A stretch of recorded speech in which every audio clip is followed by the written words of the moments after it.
when I was asked to speak about rights and protection, and I'm very pleased to do so, in a sense I want to abuse the position and use you to help me through a quandary that I've managed to tie myself up in knots about over the last few months. What UNICEF is trying to do actively and is trying to broker the relationship between, on the one hand, the human rights-based approach to programming, to bridge that with specific concerns around its role and responsibilities and specific niche in terms of the protection of children and women in crises. So let's begin with protection and the lovely diagram. A simple egg, but pretty deceptive really in its simplicity, because the egg introduces three spheres of action: responsive, remedial, and environment building. Looking at the white circle in the middle, where there's active abuse or risk of abuse, those responsive actions are the urgent actions to stop or prevent violations. Then with time and as the situation improves and as opportunities emerge, remedial actions may become possible, and they're to do with restoring people's dignity. And more broadly and longer term, the protection aid talks about environment building strategies. And that's huge. I mean, the definition talks about building political, social, cultural, institutional, economic, and legal processes and changes that all build towards a society that basically will not tolerate abuse of people's rights. So a simple shape, but the content of the egg is, in my mind, quite profound. People often refer to the egg as all-encompassing, but it's not intended to be. It's not intended to cover everything we do on the ground in humanitarian response.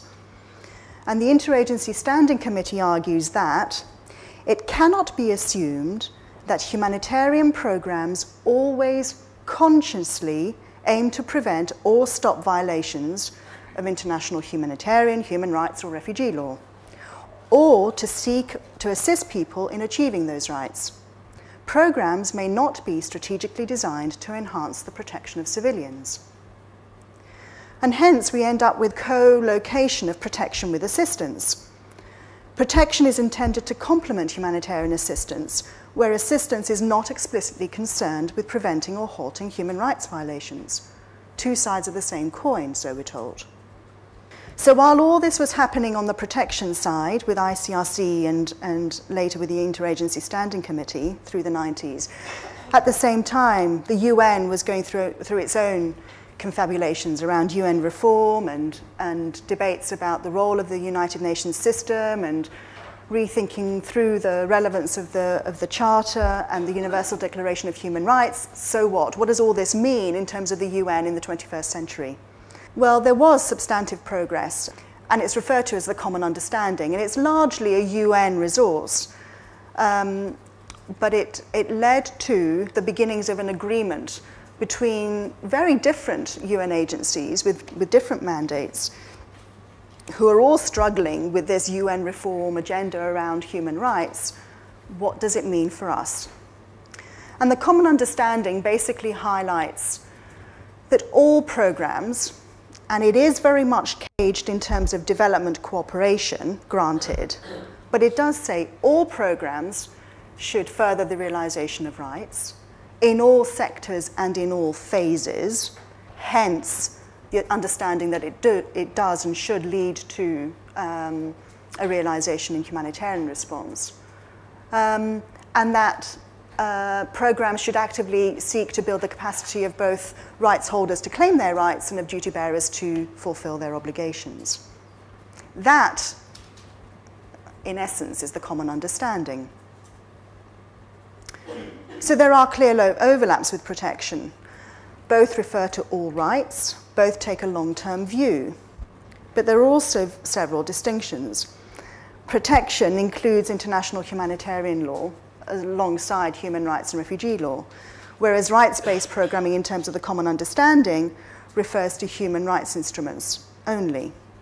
So there is an immediate difference in implied reach in terms of the human rights architecture between these two definitions. But does it really matter whether and how these two concepts overlap? I think it does matter, and I think we really do need to have further clarity around this. And there are two reasons why I think we need clarity about protection and human rights-based programming. Firstly, I think confusion is beginning to influence some of the processes we work through as humanitarians. And one mechanism is the ISC clusters, including the protection cluster. My concern is that this cluster seems to have become the default human rights cluster.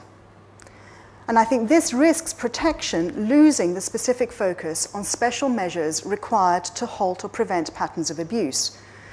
And it also risks human rights becoming boxed under the workings of only one cluster, protection, whereas it should be integral to the workings of all the others, 9 of them: health, water, nutrition. So if you think about the coin, which talks about protection and assistance, protection is saying that it's protection of all rights, assistance not, if it's not explicitly aimed at realizing rights.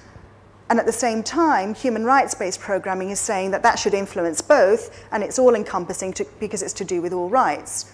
But protection is already all rights. So are we talking about one and the same thing? Is protection human rights-based programming, but in a different sort of context? Are they different spheres?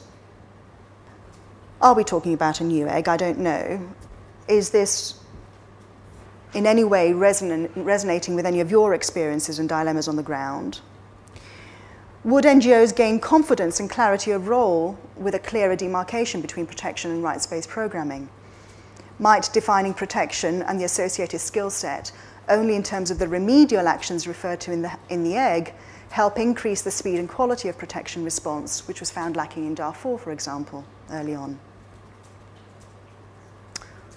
So what do you think?